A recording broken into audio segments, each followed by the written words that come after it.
apa sih kesulitan yang pernah Teteh alami selama perjalanan ini?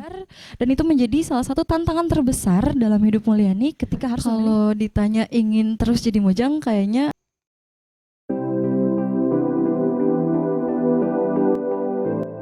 Assalamualaikum warahmatullahi wabarakatuh. Halo Sobat Dua, selamat datang di Suara Semanda. Suaramu inspirasiku. Bagaimana nih kabarnya? Menjelang Ramadan pastinya sedang hektik-hektiknya ya dalam menyambut dan mempersiapkan bulan suci ini. Walaupun masih dalam keadaan pandemi, mudah-mudahan kita sehat selalu dan senantiasa dalam lindungan Allah Subhanahu wa Ta'ala. Di hari yang cerah ini, Suara Semanda kembali menyapa Sobat Dua bersama saya, Salma Nasyua Ahmad, yang akan mengajak kalian seru-seruan bareng dalam perbincangan menarik selama kurang lebih 30 menit ke depan. Nah, sebelumnya saya akan menjelaskan kembali bahwasannya Suara Semanda ini merupakan salah satu program kerja OSIS yang senantiasa menghadirkan narasumber yang pastinya menginspirasi dan memotivasi Sobat Dua. Suara Semanda kali ini spesial karena kami mengundang bintang tamu istimewa. Beliau merupakan Mojang Pinili Kabupaten Subang pada tahun 2020, sekaligus Mojang Mimitran Provinsi Jawa Barat pada tahun 2021. Tak hanya itu, beliau juga merupakan runner-up UAN Putri STKIP Subang pada tahun 2019. Baik, tanpa berlama-lama lagi, mari kita sambut ini dia, Teh Mulyani Kusuma Astuti, SPD.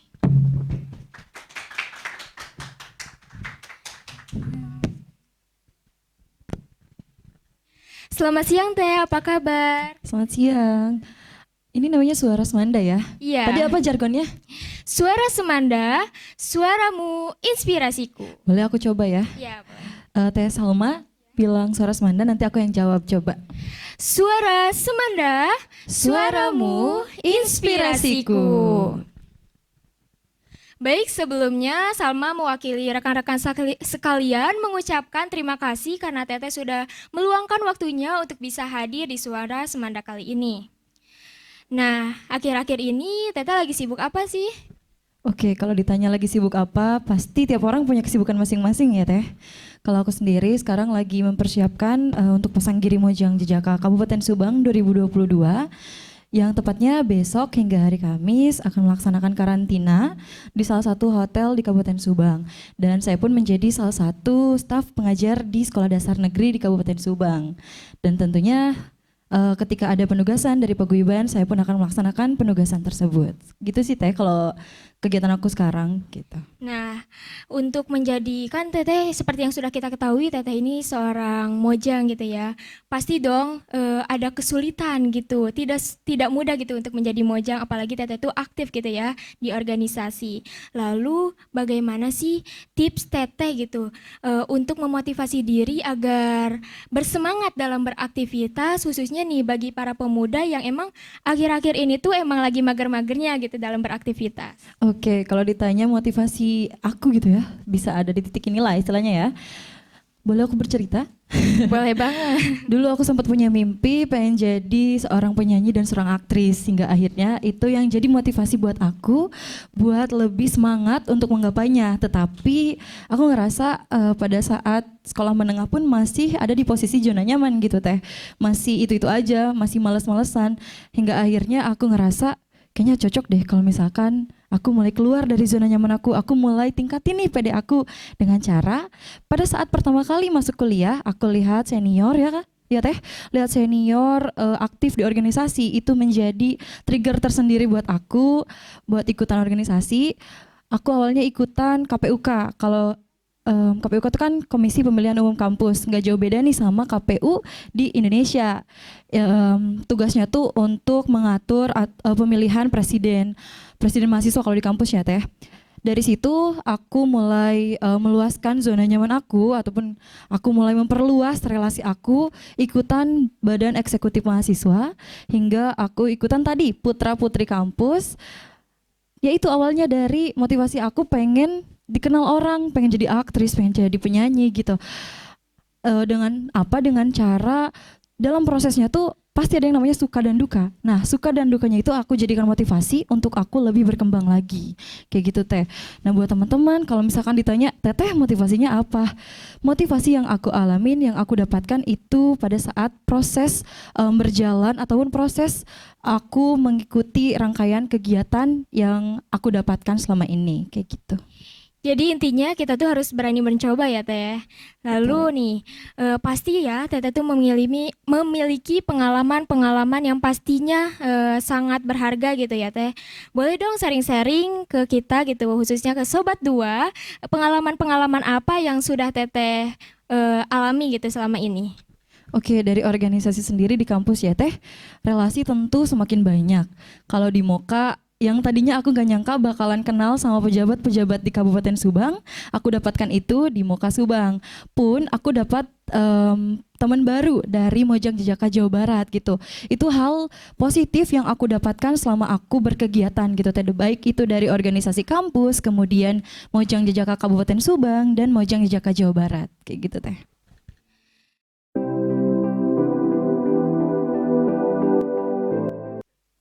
Lalu, adakah progres atau perubahan yang Teteh alami selama menjadi moka atau menjadi seorang aktivis?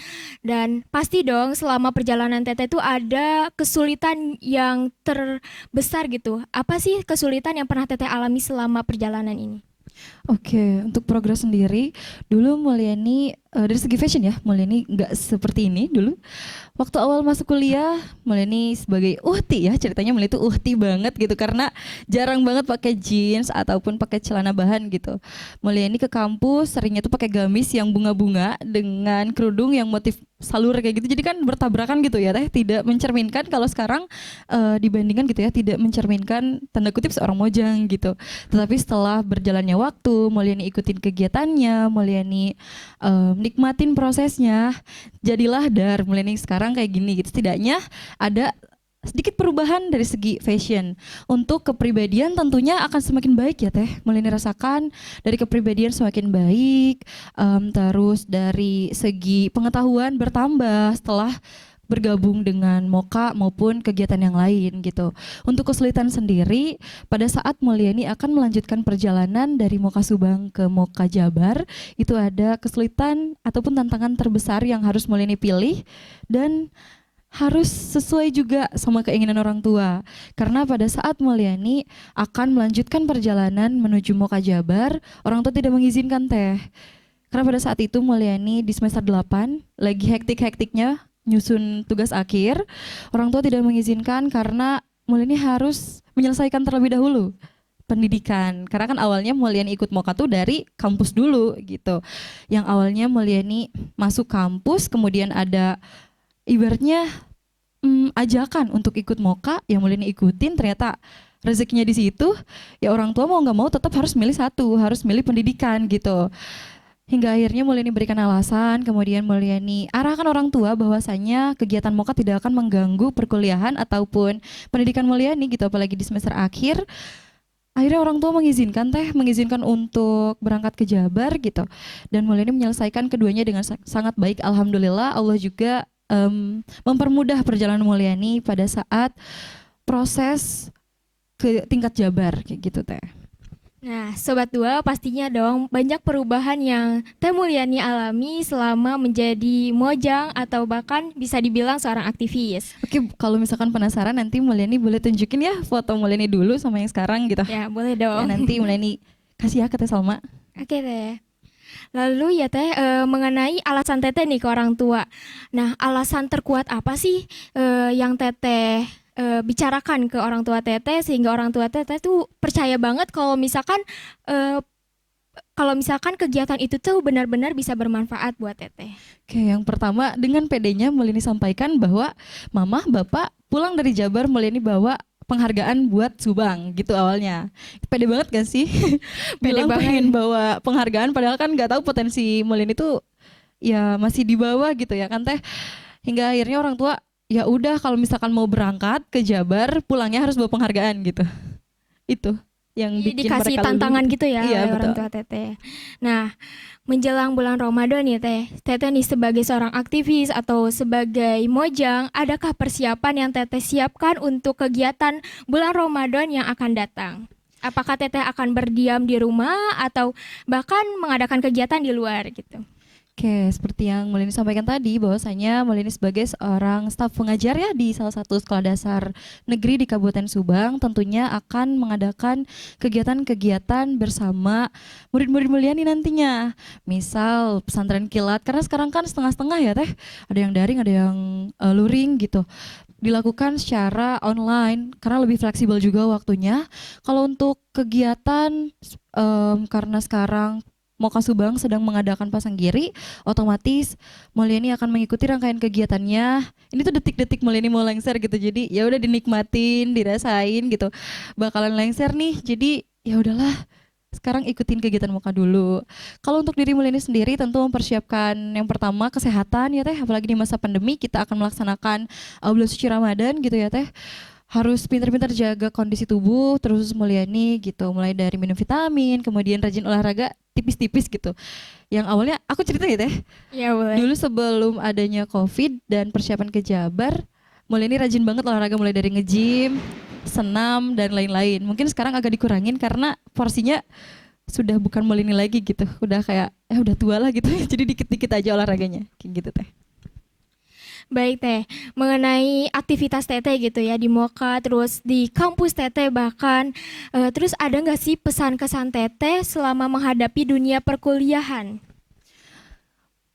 Kalau kesan dan pesan ya teh pasti banyak banget yang pengen Mulyani sampaikan. Tetapi buat teman-teman yang sekarang kuliahnya lagi online di rumah, jangan khawatir. Mulyani juga dulu 5 semester Mulyani rasakan di kampus, 3 semester Mulyani rasakan secara online gitu. Jadinya tuh balance gitu. Mulyani ngerasain antara luring sama daring tuh perbedaannya sangat-sangat signifikan gitu ya teh.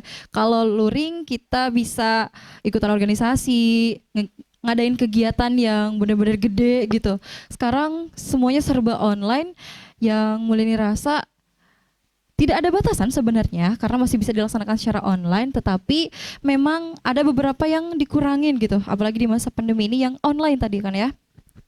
Nah, untuk pesan kesannya, dunia perkuliahan memang terlihat apa ya, sulit gitu untuk dilaksanakan, tetapi setelah dirasakan, dinikmati, teman-teman bakalan ngerasa nikmatnya anak kuliahan tuh kayak gimana gitu. Kalau pesan aku selama kuliah, karena aku ikutan organisasi gitu ya teh, aku ngerasa ya udah cukup puas untuk aktif dan sekarang harus mengabdi sebagai seorang staf pengajar kayak gitu teh. Baik, lalu bagaimana cara Teteh gitu membagi waktu antara beraktivitas di luar dan dalam kegiatan Teteh gitu di masa yang sibuk-sibuknya itu bagaimana cara Teteh untuk membagi waktu tersebut? Nah, ini tuh selalu menjadi pertanyaan buat diri Mulyani juga.